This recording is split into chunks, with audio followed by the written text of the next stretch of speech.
Hey everyone. One of the things you probably don't know about me is I'm a former Girl Scout, and I'm also kind of Mary Poppins at heart, so I like to be prepared for just about anything. But with all of the uncertainty in the world right now, Mother Nature going crazy on the daily, and the start of hurricane season here in South Florida, I got to realizing the other day that just because I've stocked up on supplies, that doesn't mean I'm ready for action. How about you? Are you and your family ready for an emergency situation? Are you really ready? Let's talk about it. Today I'm sharing 5 tips for basic preparedness, and more importantly, I'm going to share a time frame perspective that I think will help us all look at this in a much more finite way and hopefully help us get set, get ready, so when we have to go, we're able to. All right, so first up, let's talk about those basic time frames for being prepared.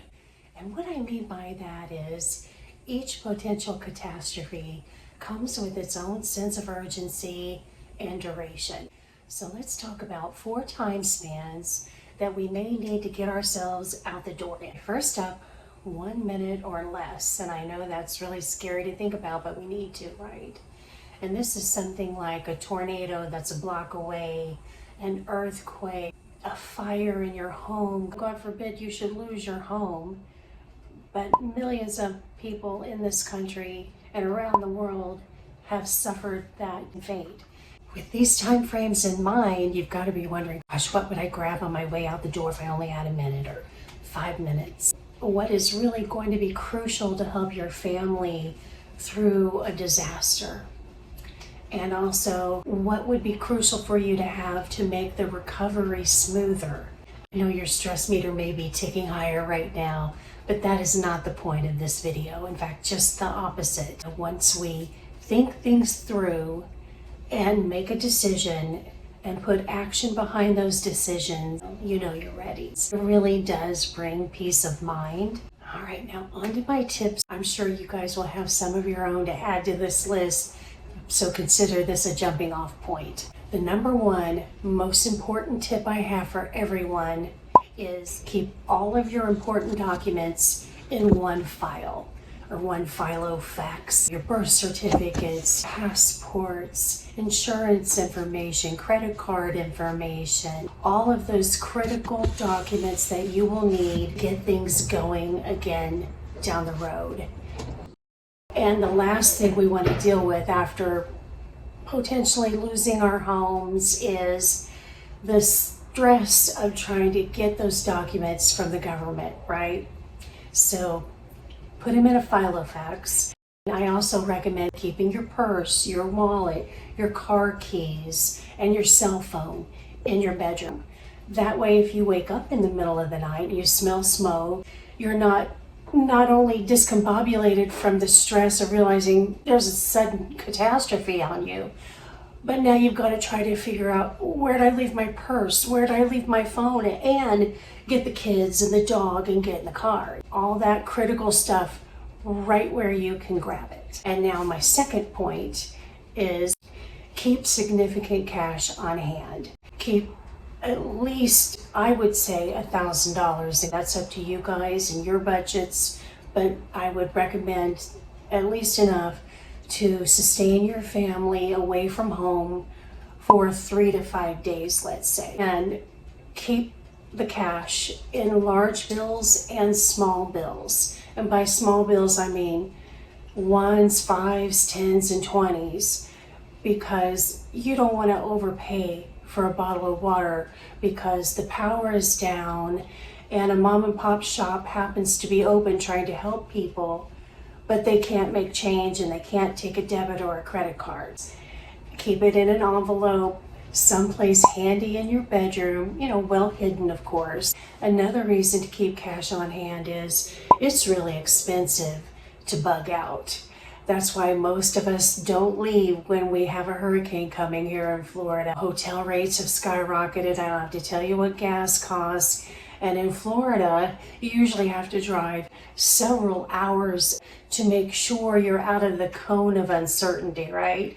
So that's a lot of gas, a lot of out to eats. And if the storm's extremely bad, you may not be able to go back home for several days, maybe even longer. So keep plenty of cash on hand. Also, we don't really want to think about it, but in an extremely catastrophic situation, you could end up in what I call a pay-to-play situation. There's no public transportation, everything's down.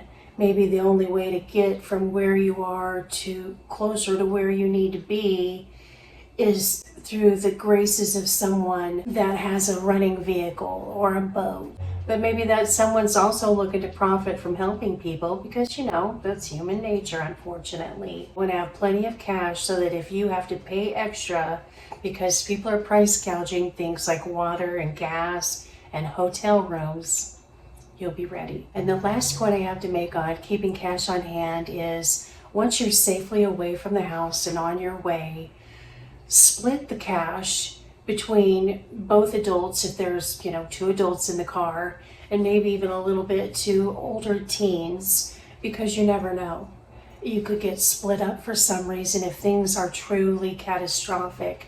So you don't want all the cash for the whole family to be only in one person's pocket. The tip number 3, keep a bug out bag ready. And I recommend keeping one ready for every member of the family. I look at the bug out bag as 2 different scenarios. I'll put up on the screen here a few of the items that I recommend you keep in that bag.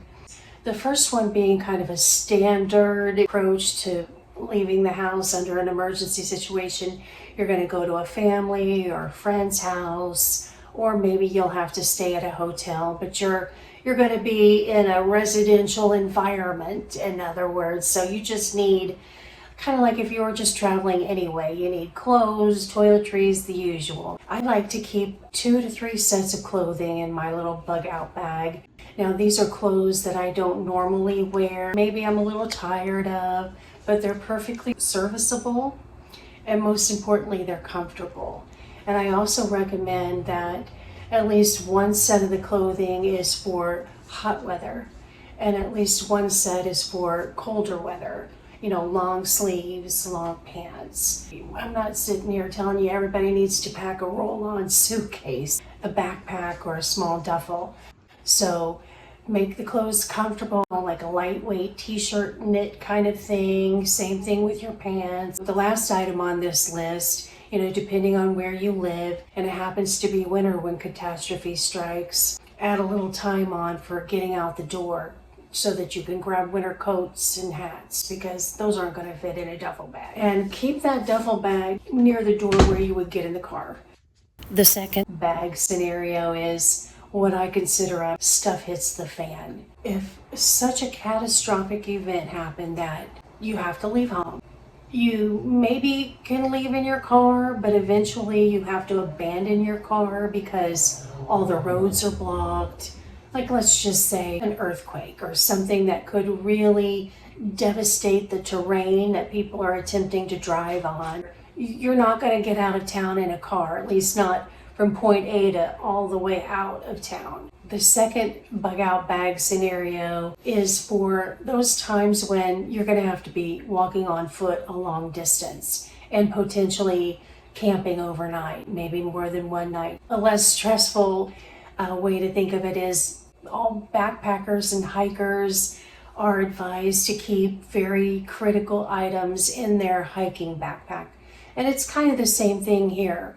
It's your decision whether or not you're going to pack 1 or 2 bags. If you stay ready, you'll feel more secure. Now for the 4th tip on my list, I call it a food box or meals ready to eat box. And no, I'm not going to buy military grade MREs. Now, I only believe in stockpiling food that my family and I would eat anyway. Because otherwise, if you don't have that emergency, God willing, you're never going to eat an MRE. That is going to be wasted money. So what I recommend doing instead is putting at least 3 days worth of food for you and your family together. That is either no cook or easy cook. For example, ready to eat rice, maybe some instant mashed potatoes, shelf stable cheese, some seasoning packets to make that canned meat taste better, and some canned veggies, anything to get a little variety that is easy to cook and not complicated to get it ready in a hurry. And for sure, check out shelf stable meats like pepperoni. Also in that food box, I recommend keeping a few other things. I'll put the list up here again. In addition to people food, put some pet food in there if you have fur babies. I'm also recommending including some basic seasonings, at least one pot and pan, a big spoon to stir things like hamburger helper with, some paper plates, plastic knives and forks. And I also recommend including a big heavy-duty shopping bag, those kind you can get for $1 at TJ Maxx or whatever. They're sort of a woven plastic that's really heavy-duty. Keep that folded up and tucked in the side of your food box, because it may be a situation where if you do start out in your car, but your family's not able to stay in the car, you're probably going to want to take that food with you, and carrying a big plastic tote or a cardboard box is not going to be viable if you're walking. I mean, you don't have to have it in a tote or a box at your house. You can have it in that shopping bag to start with, whatever works for you. Now, the side benefits to having that food box handy are, if the power goes out, you've got at least 3 days worth of food all gathered together and organized right there in that box. It's also a really great thing if mom's away and you've got a hubby or teenagers that need to cook a meal for themselves. They can just go in that box, pull out that Ziploc bag. You can even write instructions on it. So that's a really good benefit. Maybe having to stay with friends or family for several days. It's nice not to walk in empty-handed, especially if you're a family of 4 or more. Friends and family want to help us. Maybe they're in a situation where they have very limited food on hand. That's going to help all the way around. Also, it will save you money in a critical time. If you've got that food with you and you're bugging out to a hotel, you can keep a hot plate in that box as well. And that way you can cook in your hotel room if you don't want to have to pay for out-to-eats for your family. And it's also great to have those MREs in those Ziploc bags ready to go. If you suddenly hear of a friend who's really had a tough situation come up, or even having one in the back of your car to help a homeless person maybe. So yeah, lots of benefits for having that food box on hand. Okay, so let's flip the situation and say, instead of bugging out, you're staying home. The storm has passed. Your family and your house has made it through perfectly fine, but you don't have any power. Maybe soon you're not going to have any city water either. So now we're back to thinking in time spans. But in this case, it's survival conditions while bugging in. And I'd like to think of this in 4 different time spans. The first one is 1 to 3 days. I'm going to just throw a few tips in here as we go through these time spans. We've all heard this, but make sure you're ready with the vessels. Fill everything in the house you can with water as soon as the power goes out, because most city water systems need electricity to function. And you also want to review all of the perishables in your fridge. Now, I know if the power goes out, the idea is to not open that door any more than you have to. So I also recommend having a good cooler on hand, and have that cooler beside you when you open that refrigerator. Pull everything out that your family's going to be getting into on and off. Whether it's coffee creamer or ketchup or whatever, put that in your cooler. The other item I recommend that you do in this 1 to 3 days without power scenario is make sure you always have several frozen water bottles and a couple of those blue ice cube packs. All right, the second time frame to consider if you're going to go without power, let's call it a week. Supplies are crucial. You want as many easy to make meals and ingredients as possible, of course. The bread and the lunch meat are only going to last so long, right? The other important thing is if your power is going to be out a week, if you've got a lot of meat in your deep freezer or your side-by-side freezer like I do, chances are by day 4, it's going to be largely thawed out. Now, maybe you'll get lucky and it will stay solidly frozen, especially if you just don't open that deep freezer because you don't need anything out of it. Don't even peek in there. But by day 4, you should be getting a relatively good idea of how long the power company thinks it will be before they get you back up and running. And if they say several more days, we're not sure, could be a couple of weeks, well, then it's time to figure out how you're going to preserve all of that meat.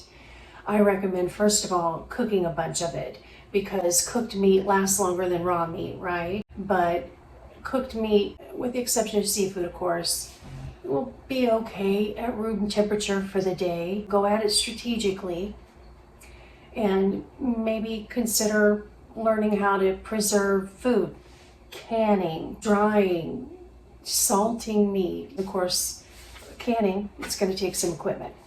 The third time span of no power. Now, this would be in a very catastrophic storm situation, but you could potentially be a month without power. When Hurricane Andrew blew through Miami, category 5, 6, that whole city was devastated. Over 1 million people were without power for 3 weeks. So in this situation, you really need to plan ahead for some kind of a water supply. Our home survived, God willing, but the city's water supply has probably been compromised. When Katrina blew through Louisiana, those poor people, they were on a boil water notice for a month. So be prepared to boil water, how long they say to do it, to make sure there aren't any germs. Maybe have some bleach on hand or purification towel, because you may not be able to boil water. And also, if you find out on day 8, let's say, that the power might not be on for weeks, a month, that is the time to do a very thorough inventory of all of the food that you have. You're trying to figure out how to make all the food that you have on hand stretch for your family and maybe a neighbor or two if you can, and you can't leave for whatever reason. Maybe you don't have a car. The roads are largely impassable for at least a week or more because of fallen debris.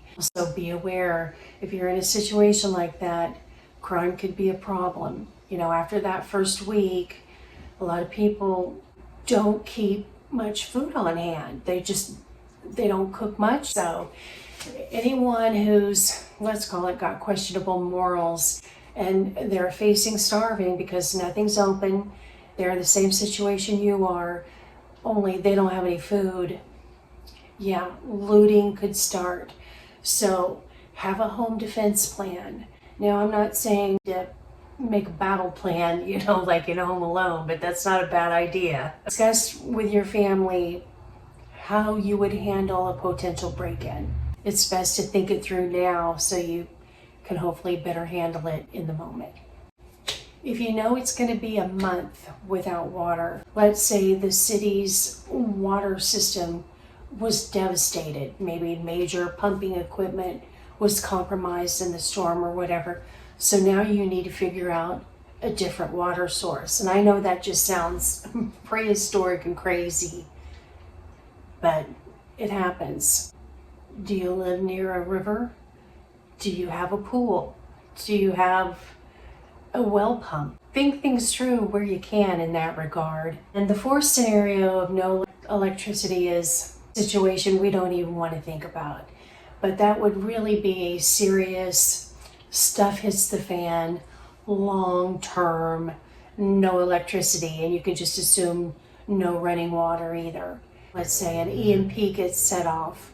Think of those poor people at war in Israel and Ukraine. that's a long-term no power situation. In that case, not only are the supplies you have on hand going to be very crucial, but your skill sets are also going to be very crucial, because it could be months, a year, or longer before any kind of normalcy comes back into play. Any kind of a skill set you can develop now for that potential SHTF situation will help you feel more confident. For example, you can learn herbal remedies, books online. Now keep in mind, if the power goes down, you're not going to be able to Google anything, right?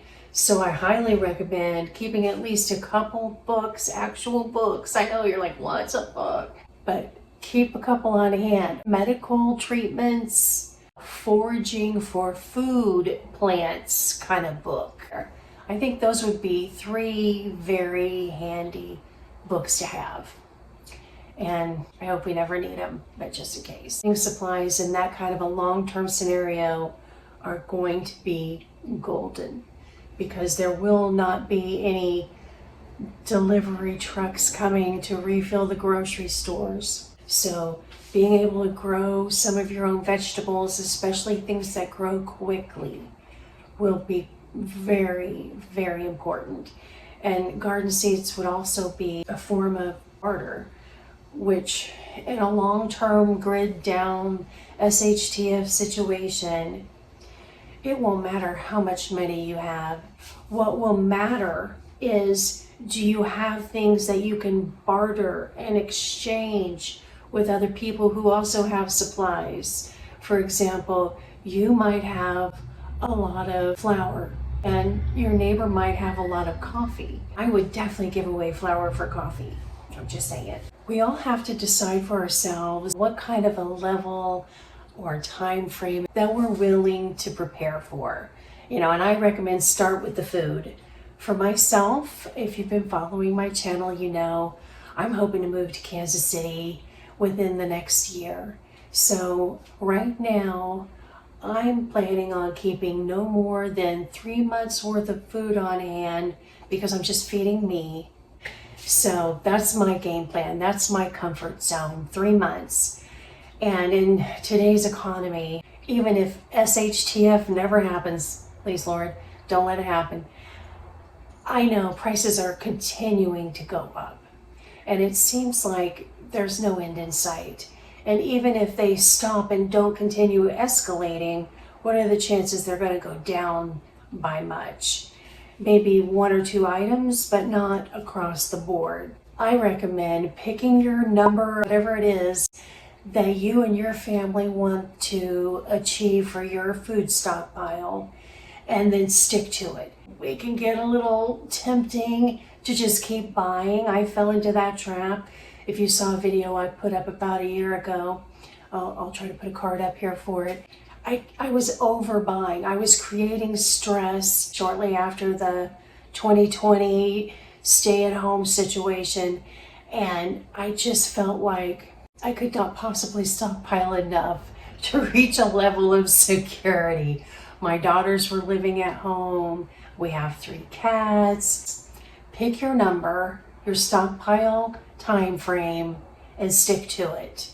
Be a good rotator, first in, first out. Keep an eye on the expiration dates and try to stock up when things are on sale. For the bugging in, I'll put a big list up here of the items that I recommend considering stockpiling for bugging in. And I'm not talking food here. I'm talking materials, let's say. And I'm breaking this into, again, a little time span scenario. If you're without power day 1 to 3, these items in that column are probably going to be really great to have on hand. Same thing with day 3 going forward. And once you get to day 14, you're going to find a whole different set of items that you wish you had on hand, especially if it's going to be pushing long term with no power. But again, it's not for me to tell you guys how long you should prepare for. That is something that is best done by sitting down with your family and having a real good, thorough discussion and considering a budget and your storage space. It's good to have these lists and have all of this in mind going forward, right? I will try to put a more or less verbatim transcript of this video in the show notes down below for anyone who might want to copy and paste these lists. And I hope that you all will put some thought into if you're really ready to get out that door in a minute. The best way we can make sure that we are truly prepared is to apply what I think of as the 3 Ps. The first one is pick that time frame that you want to stockpile for. The second P is plan. Where will your family go if there's suddenly a catastrophic situation that makes you have to leave your home? Even if you don't have to leave in a minute, if you've got to get out of there in a day, you need to know who will be able to welcome you and give your family shelter for a few days, especially if it might be longer. You know, those poor people in Louisiana, they were homeless for months. Like my friend April, who has Gigi in Tennessee's channel, they were living in Louisiana and lost their home to Hurricane Rita. My heart goes out to everyone who's been through that. I haven't been in that situation, and I pray that I never am, but just the thought of it, it's mind-blowing. So I encourage all of you to do some planning. Assign responsibilities. So back to, you've got to get out the door in a minute. Who's going to grab that file Lofax full of documents? Who's going to get the dog? Who's going to get the baby? Who's going to get the food box? Assign that to people in your family. Talk it through. So in case of a middle of the night disaster, man plans and Mother Nature laughs. We don't always get daylight when catastrophes strike. So especially if you have a large family and a home that's pretty spread out, maybe you've got bedrooms upstairs, downstairs, how are you going to alert everyone in the family as quickly as possible that you are suddenly in an emergency and you all need to get in the car in 1 minute? Yeah, I'm just going to throw some things out there. I'm sure you all will have better ideas, and please comment down below if you've got a good idea for how to alert the family. One of those horns that they blow at events, some kind of an alarm system. You get the idea. You've got to come up with something. And also think through, do you have really sound sleepers? And that's really scary in a SHTF, you've got 1 minute to get out situation. A horn may or may not wake up someone like that, so keep that in mind and make a plan for it. And last but absolutely not least, make a family reconnection plan. Disaster does not always strike when the whole family's home. Mom and dad might be at work, the kids at school, and the pets are home. So if something like that happens, talk through how you're going to handle it. Let's say there's a tornado on the edge of town.